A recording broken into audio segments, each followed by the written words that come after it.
are so glad that you're here. I enjoyed visiting with you all, and we enjoyed visiting with Sakai as well. These kinds of achievements take years and years and years. Great things can happen when we're not worried about who gets credit. There's a whole team that takes great measure in making sure that we're recruiting the good jobs and working together to create economic opportunity. We need more collaboration, not less, and that's why I'm running to be Bexar County Judge. Thank you, Mayor Nirenberg. County Judge? I'll tell you what the elephant in the room is why is my opponent running against me? Two good, strong Democrats for a leadership position.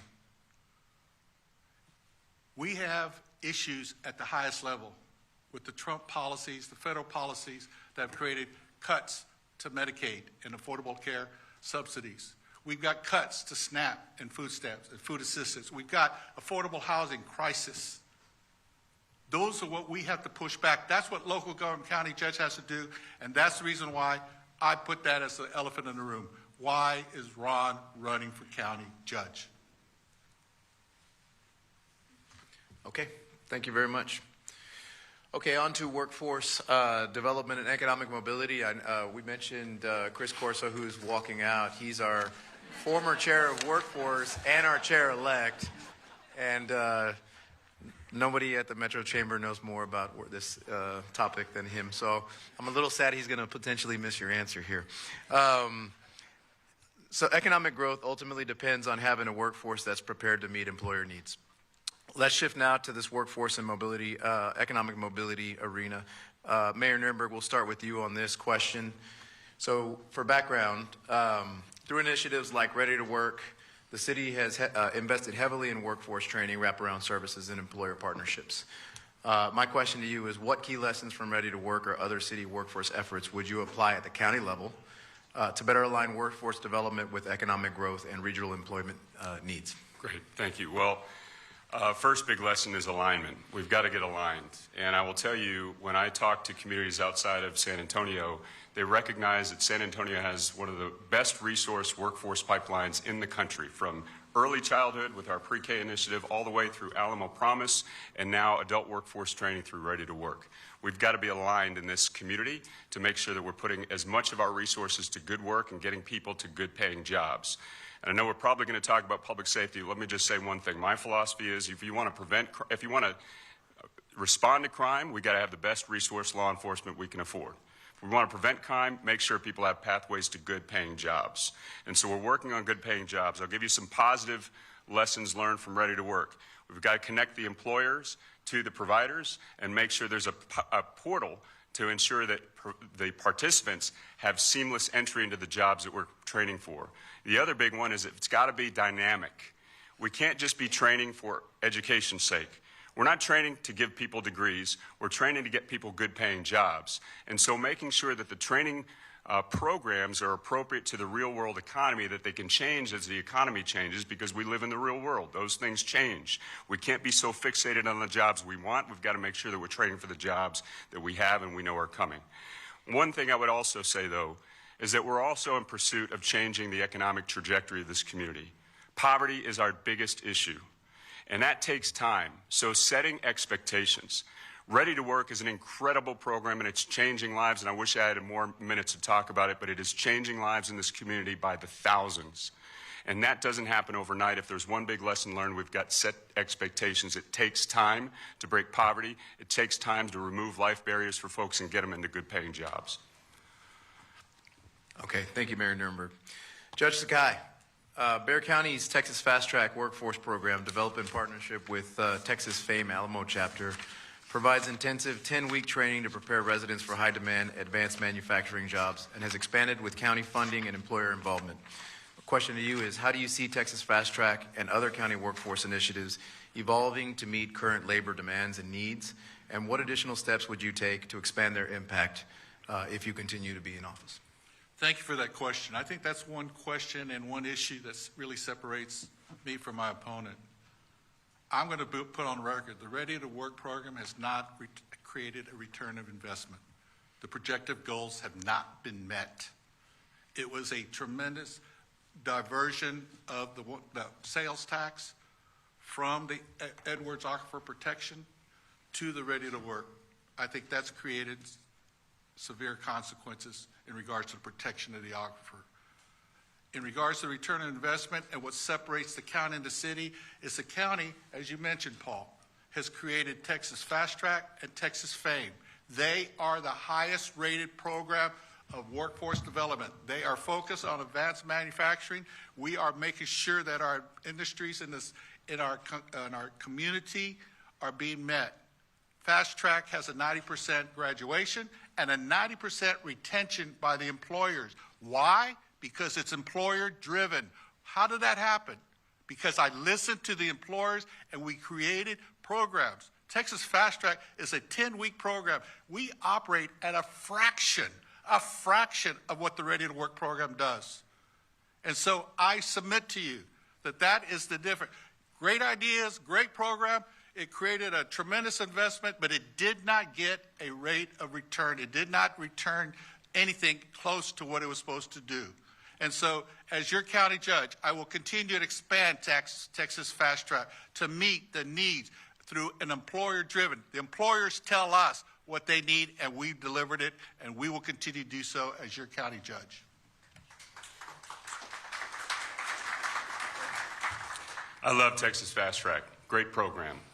Manufacturing techs. It's one job. It's a great program, and it does great at its job. It costs $15,000 per participant, and we get about 60 applicants, top level, every year. Ready to Work is changing the direction of poverty in this community. Yeah, it was off to a slow start, but let me tell you, for the 3,200 people in the first 2 years of graduates that have graduated from this program, their average pay on entry went from $11,000 in a household to $44,000 with benefits. That's a life of dependency turned into a life of economic mobility and financial independence, with those children now much more likely to achieve their own educational outcomes and career advancements. If we want to have the audacity to talk about poverty in this community, we've got to have the audacity to do something about it, and Ready to Work is one of those things that is making yeoman's work here. And I will tell you, if those 3,200 people stopped working today, the economic impact, the ROI of just their increased wages into our economy in 2 years was $116 million. That's more than what we actually paid for those programs in the first 2 years. But there are 15,000 plus people in the pipeline. This program is moving. It is changing the direction of lives and this economy. And I will say one last thing about the Edwards Aquifer Protection Program. Thank you to my colleagues, because we work creatively to find a perennial source, an ongoing sustainable source for the Edwards Aquifer Protection Program, and we have continued to conserve land over the Edwards Aquifer, upwards almost of 200,000 acres at this point. So the Edwards Aquifer Protection Program is alive and well. We need to have leadership who is willing to stand up to protect the Edwards Aquifer, and that's what I will continue to do also as your county judge. Thank you, Mayor Nirenberg. Judge Sakai, you have 1 minute rebuttal. Thank you for making my case. 3,200 jobs when the projection was 40,000, reduced to 26,000, reduced to 18,000. It's still going. It's At still $200 going, million Judge. a year and 3,200 jobs. More importantly, we don't see those jobs going to the employers that are participating. The program has not been a success. And you ask the employer, you ask the business community of what their needs are. And the reason being, it's not an employer-driven program. It's a bureaucracy. And I will continue as your county judge to focus in on programs that are efficient, effective, provide better customer service, be open and transparent. And that's the reason why the Texas Fast Track will expand. It will meet the needs for our advanced manufacturing community, and it will continue to attract industries such as American Catera, Senko Plastics that are coming because they know JCB is coming because they knew that the county was meeting the needs of what they needed in their employees. 30 seconds, that's all I asked, Paul. I'm going to have to give Judge Sakai 30 seconds. Okay, that's fine. We don't need to be competing on this. These are both good programs. I'm just telling you, Ready to Work is at a scale that is unseen in the entire country. I applaud Judge Sakai for the 60 applicants who are placed in jobs every year. We're getting thousands at Ready to Work. And by the way, Texas Fast Track was created in 2020. So this is a program that he has continued, and I applaud him for doing that. But we got to be working together, folks. Alignment and collaboration is what we are missing in this community, and that's what we need, and that's what I will help to bring. Thank you, Mayor Nirenberg. And that goes both ways, Mayor. Okay. Great. Okay, on to regional mobility. As you both know, I am a county appointee to the VIA Metropolitan Board. As VIA moves forward with Silver Line, and this first, Judge Sakai will be able to answer first here.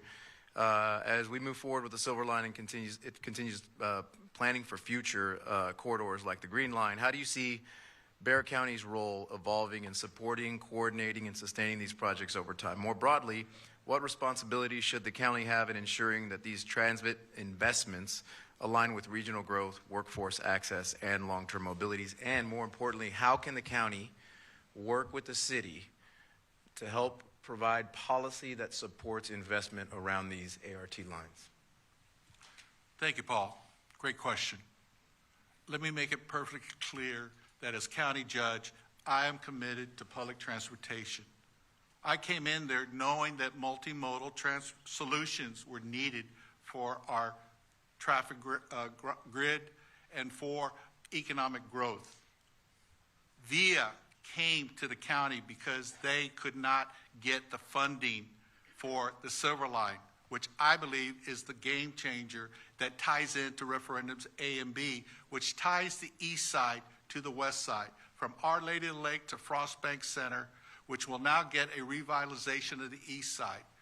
And as a result, I have asked VIA, and I got a commitment from VIA, thank you, Paul, as a board member, that VIA has also partnered up with the county to make sure that economic development occurs. I just don't want those bus benches. I want to create little economic centers that will create growth in the urban core.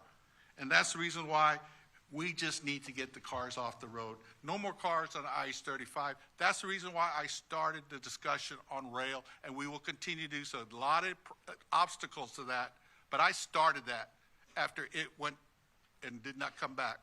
And we are still working with Judge Andy Brown in Travis County. We're working with TxDOT. I had Bruce Bugg, and the TxDOT is, and we're considering rail. We'll just have to find the solutions to make it happen. Thank you. Thank you, Judge. Mayor Nirenberg. So setting the expectations game, we've been having this rail conversation for the last 35 years. It hasn't produced anything because we lack the financial and political capital in Austin to get it done. So level setting expectation, we both agree on rail. We got to continue to pursue that, but it's going to take time, and we don't want to promise that for tomorrow. But that conversation's been going for a long time. The conversation was about VIA and the ART. We absolutely need to support transit-oriented development. We've got to continue with the infill program of SA Tomorrow, and that's a collaborative work between the city and the county and all the other jurisdictions. Let me be very clear about one thing, though. This was not a gift from Peter Sakai. This was the city, myself, along with VIA, going to the county and asking them to release the ATD funds that were sitting as a bank balance for years and sitting there waiting for it to come out of the bureaucracy so we can actually live up to the promise that we gave to the federal government 4 years ago to get that money to actually build the Capitol on the Silver Line. When they finally got their act together to release the money, then we were actually starting to say we got it done. But that wasn't a victory, Judge. That was a symptom of the problem. We nearly had our funding pulled by the FTA because we didn't have the application complete without those dollars. So we finally got it done. Thank you. It is moving forward, but we got to be proactive, folks. Opportunity is coming at us at a speed we did not see in the 1990s, and we've got to capture it with being proactive, having a plan, and that's what I intend to do. Okay. Judge? You're welcome, Ron, for the county's contribution to the Silver Line of $102 million, which was leveraged in for $300 million of federal funds. We got the job done. Strong, steady, effective leadership. So I understand the 20, 30 years of how county government is operated. But I have brought change to the county government. I want it more effective, efficient. I want it more open and transparent. And I want better customer service. And that's the reason why we got the Silver Line. And I'm just grateful for our community, for my commissioner's court that supported me when I asked that we approve that, and we did. And the money's been delivered to VIA. And we look forward to the expansion of economic growth to economic prosperity. You're welcome, Ron. All right. On to the next area. So duplication of city-county services. So Bexar County and City of San Antonio provide several overlapping services such as public health, infrastructure support, social services, and administrative functions, which can create inefficiencies and added costs. As fiscal pressure grows, there is increasing interest in better coordination, shared services, or consolidation without sacrificing service quality. My question to you is, where do you see the most urgent need to reduce redundancies between the city and the county? And how would you realistically implement those changes? And I'm going to let Mayor Nirenberg answer this first. Sure. Well, it's long been a pipe dream to have consolidated city and county government, I'm sure, for folks in this room. But let me tell you, when Judge Wolf was in office, we were working daily to try to find functional consolidation. Those conversations were moving forward, and then, of course, the bottom dropped out of this entire world with the COVID pandemic. We need to get back to those conversations. And I attempted to with Judge Sakai, but we had fewer meetings than I can count on two hands in the entire 2.5 years with respect to consolidation and city collaboration, city-county collaboration on these issues. Top of the list, I would say, is housing. First thing we could do is stop not creating new silos. We've got a strategic housing implementation plan. It's got to be delivered. It's got to have everyone working together to pool their resources to move affordable housing forward. And as a result of the delays in the downtown ballpark situation, there's now a new housing plan for the urban core. And guess what? That's exactly the place that we're already working as a city, as a community with the SHIP. And that was already actually recognized and adopted by the county several years ago. So we've got to work together and not build more silos. I would also put ACS in that bucket. Animal care services need to work together. We can also talk about the bureaucratic bloat in our economic development functions. We've got to work more nimbly to get more for less in our communities. And lastly, I will say, you said, Paul, how do we ensure that we do this without sacrificing service quality? I will tell you that duplication and redundancy is sacrificing service quality. We need more folks doing the work, less people managing the folks that are doing the work. And so, I think there's a lot of opportunity with collaboration. I want to get down to it. We have been, we can, we need to. Thank you, Mayor Nirenberg. Judge Sakai? Let me give you a specific example of the duplication that I have been advocating and asking for collaboration. Double magistration. What does that mean? You get arrested, you got to go through city magistrate, and then you sit there and you wait hours, and then you got to go over to the county and do the same thing all over again. I have pointed it out. I've asked the city to eliminate double magistration. It is, I believe, a violation of those people's rights sitting in that jail, and it's caused tremendous problems. That's why we have the issues at the jail, because of the duplication. While the mayor was in office, we couldn't move forward. Maybe that's the reason why I said, forget it. Let's move on. Let's figure out other issues that are just as important. We've got experts that have said we got to eliminate double magistration. It's terribly ineffective and inefficient, and it's costing the treatment of individuals that go through that process. By law, and that's what separates Bexar County from the city of San Antonio. That is what we're required by law. And that's the reason why he can say that duplication is something that can be done. But by law, the county does what the state, the legislature allows us to do. The city, by home rule, does what it is allowed to do under its city ordinances and city charter. That's the reason why it's easy to say, let's eliminate duplication. But by law, the county has to do a core function, and that is running the jail, and that's under the sheriff, who is an elected official who his duty is to the voters that elect him. That's what separates and what he doesn't understand as county judge. It's not a county executive. It is a statutory job that you have to look at the Constitution to know what your power and authority is. Thank you, Judge Sakai. Mayor Nirenberg, you have a minute to rebut. Yeah, I don't want us to get into a he said about the meetings that never happened, but happy to address that if anybody wants to. County magistration, city magistration issue needs to be solved. It takes convening power of dozens of elected officials. And as he said, the sheriff is duly elected by the public. So is the county judge. But guess what? The county judge and the commissioner's court control the resources of this entire community. The county judge is elected by 2.2 million residents who want that problem solved. And so the county judge needs to be accountable to getting the folks in the room to solve it. We tried with the city, but as I said, we couldn't get that done without collaboration. So that's what needs to happen. I look forward to activating a criminal justice coordinating committee to bring the sheriff, the DA, the court system, as well as all the other arresting agencies in this community. It's not just the city of San Antonio and Bexar County. It's a lot of folks that rely on these facilities that are outdated, and every solution needs to be on the table. Every solution. We've got to work on near-term stopgaps as well as long-term solutions. A diversion facility is absolutely needed in this community that will help, but there's a lot of points in the chain of command that will only work if we convene folks and have some accountability from the top.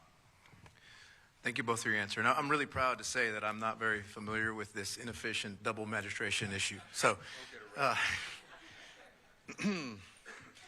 right, let's go on to downtown revitalization, Mission Ballpark, and the Spurs Arena. This is a fun one. So plans for a revitalized downtown include a proposed sports and entertainment district anchored by a potential Spurs Arena and a new Missions Ballpark on the opposite end of downtown. As county judge, how do you see your role in helping move these projects forward? And what leadership role should Bexar County play to ensure they deliver lasting economic and community value for the broader San Antonio region? And this time around, Mayor Nirenberg, your first answer. We've got to deliver the vision. It's a tremendous vision. The downtown ballpark is one of the best put together sports deals I have seen public-private. We're not spending a dollar of public money. It's all coming from the tax increment created by the guarantees that the Weston Group, who owns the team, are putting into the facility. And by the way, on the housing side, we're actually creating more housing through this program and protecting residents who were previously exposed to the market in the soap factory units. We're protecting residents at the same time. And now I'm saying all of this because the most important responsibility for the next county judge on delivering these plans is speaking the truth, even when it's tough. There's so much misinformation that came out about all these programs. And believe me, I've gotten a lot of heat for being in rooms where I'm frankly disagreeing with folks. But these are tremendous visions. The downtown project Marvel, along with the potential of the east side, could transform this community for the better. And we've got to stand in front, make sure people have the facts, and get the project delivered to the benefit of this entire community. Thank you, Mayor Nirenberg. Judge Sakai. As a result of my steady, effective leadership, we have a baseball stadium downtown, and it is a reality and is going to be an economic generator. How did that happen? It happened because the city and the baseball ownership could not come together, and they came to the county. I put a stipulation, no property tax revenue. We needed to have significant equity by the baseball ownership, and we needed to make sure that a local government entity owned the stadium and the property. That's what's in that deal. That's what's going to happen when we put that baseball stadium over by Fox Tech. I led the negotiations with SISD for the community benefit, which committed housing of 1,250 affordable housing in the urban core, a very specific, targeted program, and we created the Bexar County 5-year housing plan. Sure, he says it's not duplication because SISD came to me and said, we need help. And that's the reason why, unless we support our public schools by bringing families and children and increasing enrollment, those urban core school districts are not going to survive under the current public financing. That's the reason why the county has never leaned into housing, and that's the reason why, as county judge, that is a basic core function. The city residents in the urban core are also county residents, and that's the reason why I pushed county that had never done that in the past. Thank you. All right, rebuttal. The only portion that we were hoping that the county could do efficiently was to execute the land swap for the parking garage with SAISD, but they got caught in a bickering match over the fees for the parking garage that we ended up a year later with demands from SAISD to improve housing, which I agree with. We need housing in the urban core, which is why I talked about housing as part of the deal from the start. The problem with the plan is there's no resources attached to it. So it's a promise. And let me tell you, those promises are also in the Strategic Housing Implementation Plan, but that's why we passed a $150 million housing bond, so we can actually do the work we say we're going to do. So again, collaboration, not being so ready to take credit that you have to go to the Commissioner's Court to ask them permission to execute an MOU so that you can have a press conference saying you got the deal done, but actually doing the work is what's required to do big things in this community. Okay, Judge Sakai, you get 1 minute for rebuttal. He said it. It's all talk. I brought an agreement to the table that has now created a baseball stadium. I hope the public appreciates that and gives me credit for it. We can argue over the details of how that happened and what are the details in that agreement. But most importantly, because I put working families first, I believe the most important part of that agreement was the support for SISD. And I will continue to support the urban core, the Harlandales, the Edgewoods, the South Sands. I am not going to forget them because they're just in the city of San Antonio. They are county residents too. And that's what separates me from my predecessor, the predecessor Commissioner's Court. They didn't touch it. They weren't into housing. And so it is just in my it's in my core that I support all people of Bexar County. Thank you. Okay, thank you. Moving on to the next topic, core county operations. All right, so Judge Sakai, we're going to begin with you this time. Many of the challenges facing Bexar County Jail today, staffing shortages, safety concerns, capacity pressures, and oversight requirements are not new, but have persisted across multiple administrations. What do you see as the underlying cause of these longstanding issues? And then a follow-up question would be, the Inner West Side has long had challenges being revitalized. Would you consider long-term putting the wheels in motion for the jail to be moved out of the West Side? Great question. You've heard my opponent talk about the criminal justice system in the silos, the DAs, the sheriff. Let me explain to you in the time allowed how it's a complex issue of the criminal justice system. Look at a four-legged stool. It consists of the sheriff office as an elected official, the district attorney who prosecutes, the sheriff who arrests, the courts who adjudicate the cases and move cases along, and Commissioner's Court who funds all those budgets. It requires everyone, all four legs, to communicate, collaborate, and coordinate, those pegs that keep it together. That's what brings a strong criminal justice system. And as a result of my leadership, we've reduced the population in the jail. We have committed to make sure that we're dealing with the inefficiencies and the ineffectiveness. Yes, there was a backlog, but that was a result of COVID. Yes, there's a backlog of overcrowding because we are keeping people who do not need to be on the streets. Let me make it real perfectly clear.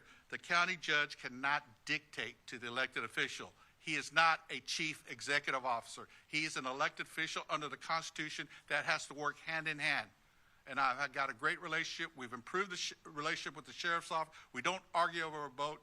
I've worked with the DA's office to help them with their staffing and pay. We are moving the needle forward, and I am clearly supporting restorative justice, specialty courts with metrics, diversion program, and forensic beds. We need to get the people that do not belong in the jail to mental health beds, forensic beds, and I'm committed to build that, not a new jail. I will not support a new jail. Why? Because who's going to want that in their backyard? And two, it's a budget buster, which will require a property tax increase. Thank you, Judge. Mayor Nirenberg? Well, just from the top, we decided in 1988 it was good enough for the West Side. So I'm not saying we need a new jail today, but I think every solution needs to be on the table. Every solution, long-term solution. And jail overcrowding has gotten worse, folks. For the last 2 years, we spent millions of dollars to send additional inmates who we can't actually fit into the jail to other counties. Millions of your tax dollars because we can't get this situation right. And I do understand the county judge can't dictate to other elected officials. But guess what? I sat around the table from a lot of colleagues who I could not dictate either. We did some really good work together from council members on the right, from Clayton Perry and Mark Wright, to council members on the left, from Jalen McKee Rodriguez and Terry Castillo, and everybody in between. We got good work done because we collaborate. That's the only way we're going to solve these issues, folks. We got to get folks together in the room to collaborate diplomatically and help them understand the county commissioner's court and the judge control the purse strings of every single one of those departments. So we've got to work together on a collaborative solution, because the same folks who elect the sheriff elect the county judge. So we're going to get it right. But every solution needs to be on the table. We need to identify short-term solutions with a coordinating committee of the DA, the sheriff, and all the court officials, as well as long-term solutions for really addressing this as the county grows. This county is growing lights out. There's going to be 9 million people along the corridor in a few short years. And so we've got to be ready for that future and not take any of those options off the table. Thank you. Judge, would you like to rebut? Yeah. What he said about bringing stakeholders together, that's what I've done. And that's my secret sauce of bringing the experts to the table to create solutions. We created the Public Safety Committee when the city and the county went at each other over those repeat violent offenders who were shooting at police officers. We had a fight between the police department, city, SAPD, and the DA's office. Remember? Joe Gonzalez and Chief McManus. I brought them together, and we created solutions by working the four-leg stool. And yeah, it's created overcrowding, but that's the price to pay to protect our community. I do not believe in a new jail. I will tell you, under the principles of restorative justice, if we build a new jail, we will put more people in there, and it will be people that do not belong here, the mentally ill, the indigent, the homeless. Those are not long-term strategies. What we need to do is stay the course. We need to stay committed to restorative justice. We need our justice system to make sure that we rehabilitate and move people out, provide workforce development, provide affordable housing, provide and eliminate the food crisis and the healthcare crisis. Those are the underlying issues that I am committed to as your county judge. Those are the long-term solutions. Okay. Mayor Nirenberg, you get a chance to rebut. Yeah, I just want to be real clear. When we're talking about solutions like potentially a new jail, those are not substitutes for diversion and restorative justice. They've got to be working hand in hand. We've just got to be realistic about the growth in this community. We need a diversion facility. We need a diversion center to make sure that people who are coming into the jail, who shouldn't be there, but are there because they simply can't afford to bond out, they need medical treatment, they need substance abuse treatment. They need to get their lives back together for them to be contributing members of our community. We need to facilitate that through proper services. Building a new jail does not take care of that. What I am telling you, though, is that every option needs to be on the table, because for all the problems that the judge is identifying, we agree on those. But we disagree that it's getting better. It's actually getting worse, and status quo is totally unacceptable. And what you're proposing will be a budget buster and create a property tax increase. And we can't do that on the seniors and the people that are marginalized. We've got to reduce property taxes in order for the working families to exist. And that's how we work as a community in unity. Great ideas, great thoughts, great speech, but no solutions. Okay, since technically Mayor Nirenberg was supposed to have the last rebuttal, and Judge just rebutted a little bit. Like, we gave you the opportunity to earlier. Mayor Nirenberg, do you have anything to say? We don't disagree on any of what he just said. Okay. And we need to do analysis. We need to do feasibility. We need to do the ROI and make sure it's not going to cost our residents more for this. But what I will tell you is that we got to stop, in some cases, being penny wise and pound foolish. We're sending millions of dollars to other communities to house our inmates. It costs a lot of money to run a substandard jail with detention officers who are being burned out. We've got to get ahead of those issues and stop taking solutions off the table that haven't even been thoughtfully analyzed. That's all I'm saying. All right. Thank you. Thank you both. Okay, this last question is probably my favorite question of the day. And if we have time before closing statements, because I think we're actually doing well on time, we might have one bonus question. But, okay, so across the federal government, the state government, and here locally, we see politics being very divisive. You know, from the business community standpoint, I don't want to speak for everybody, but, you know, I feel like the general community, the neighborhood community, and the business community is tied at the hip.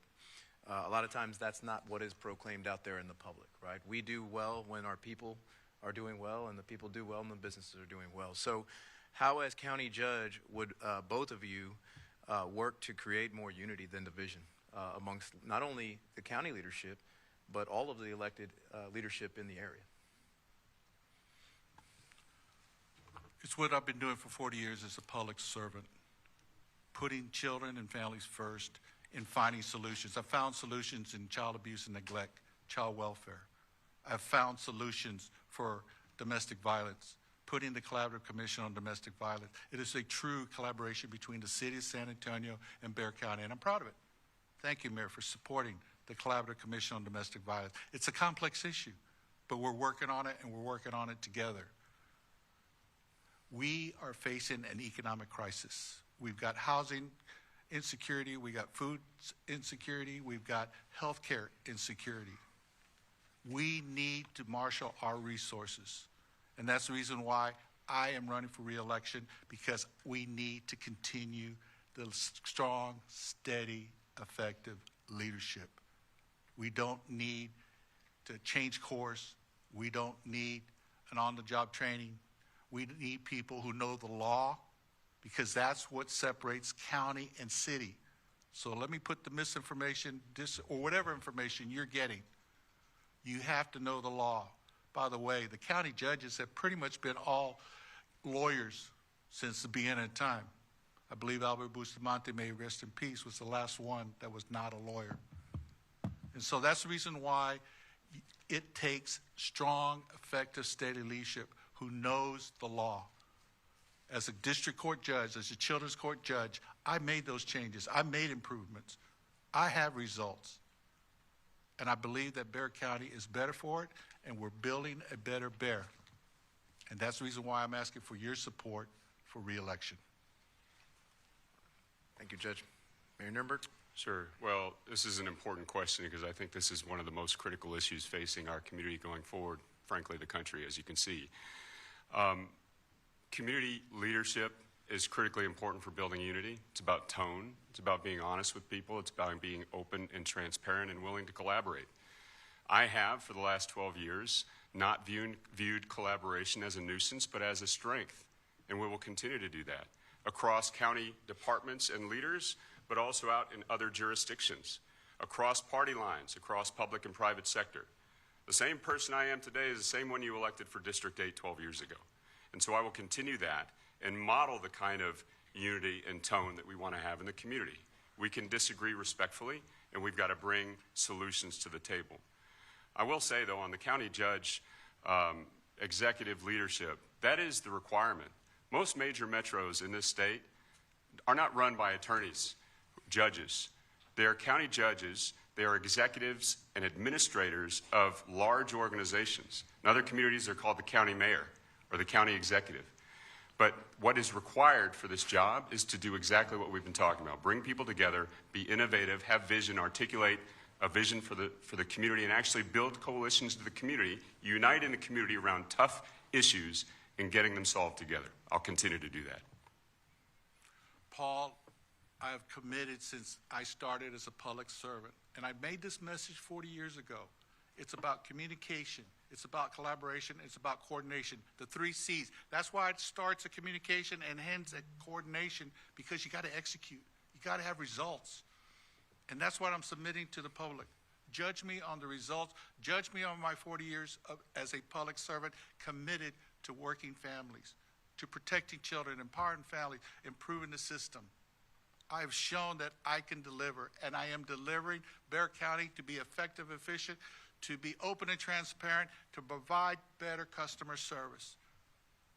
And I submit that's the reason why I should be reelected, because we cannot change the course.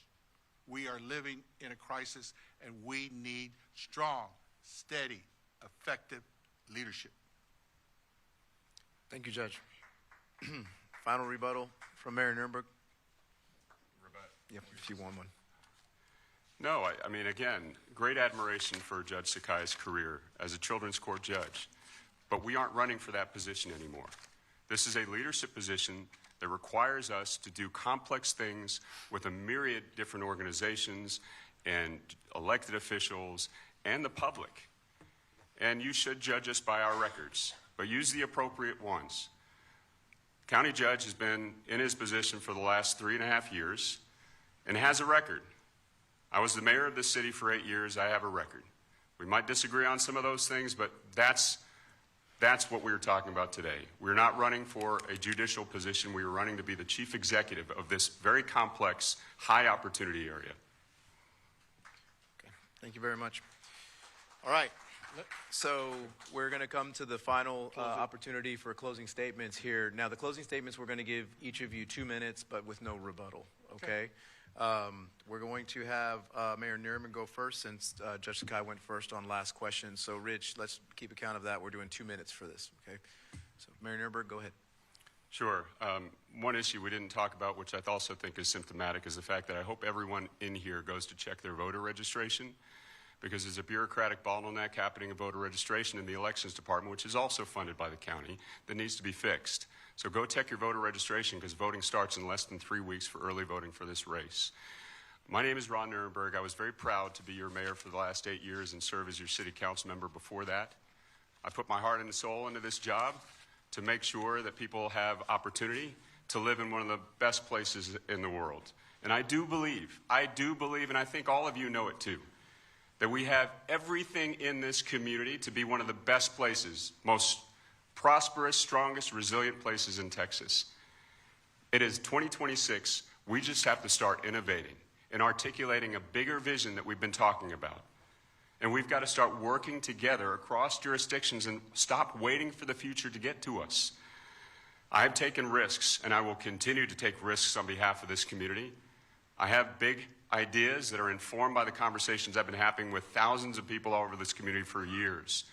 And so I'm asking for your vote to bring Bexar County to that vision that we've all had in our minds that I think is achievable when we're working together. So thank you very much for having me. Thank you, Judge Sakai, for a spirited debate. You have my respect. You don't have my vote. But I appreciate you all's attention and for allowing us to speak today. And you don't have mine either. Thank you, Mayor Nirenberg. Judge Sakai, closing statement. You're going to keep the clock on.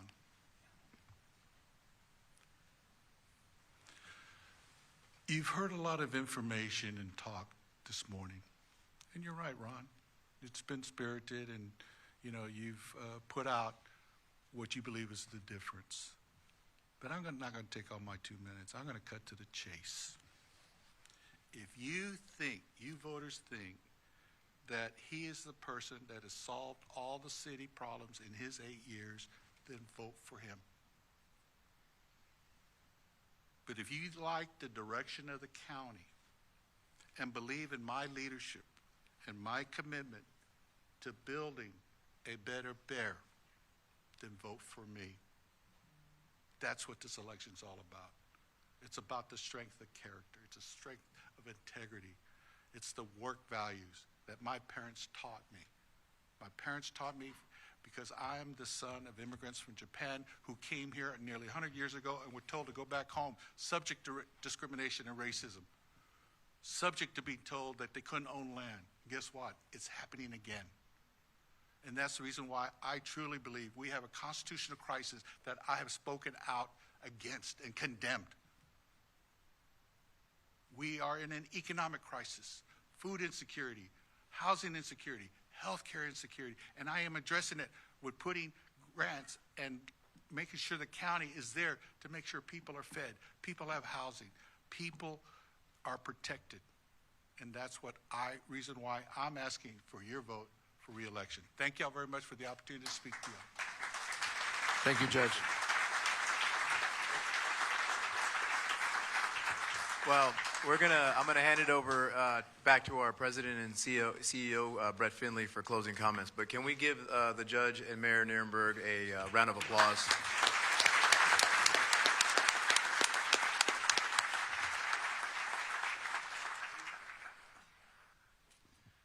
Judge, Mayor, thank you again on behalf of our organization. We've got two great choices here, everyone. I don't think anyone would doubt y'all's expertise, your experience, And this was quite the spirited debate. And we just appreciate your willingness to participate. Stay warm, everyone, this weekend, and we look to see a lot of it in the near future. Make sure, as Mayor mentioned, get out there, check your voter registration information, and get to the polls early. And we will see y'all in the weeks ahead. Thanks, everybody. Have a great rest of your Friday. Great job. Yeah. Good. Here we go. We're going to grab a quick picture.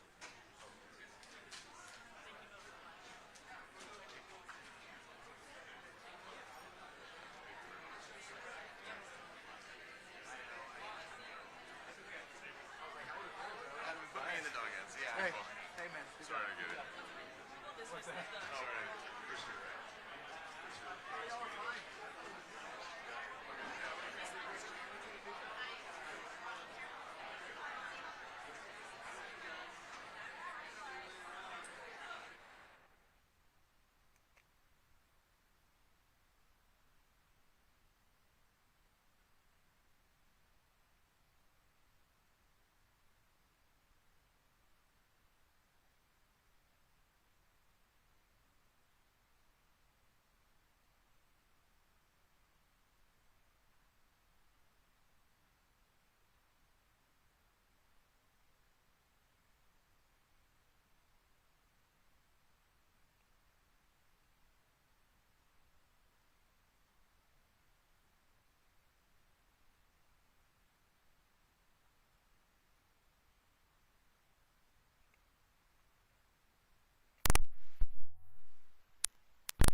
Mic check.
I believe he's trying to get the judge.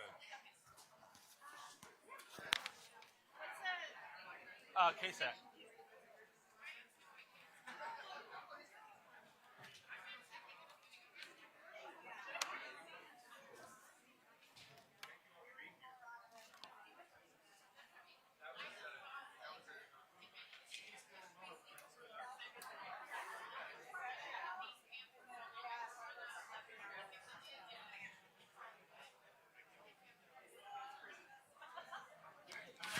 Hello, hello. All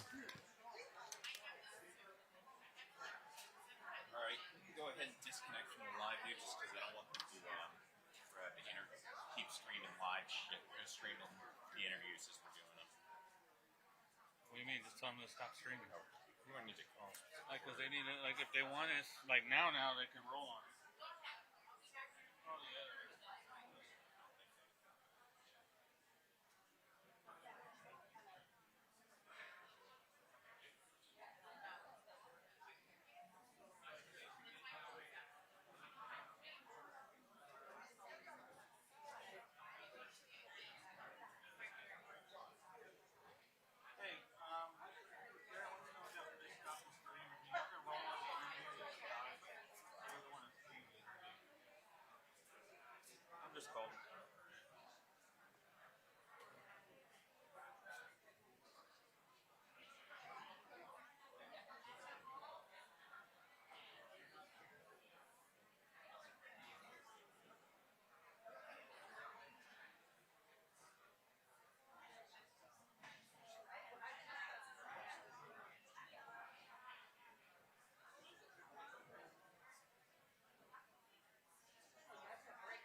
on first, and then Sakai's finishing up with the county or with the paper. Mike's right there, not that one. Oh, not that. Got it. Sorry.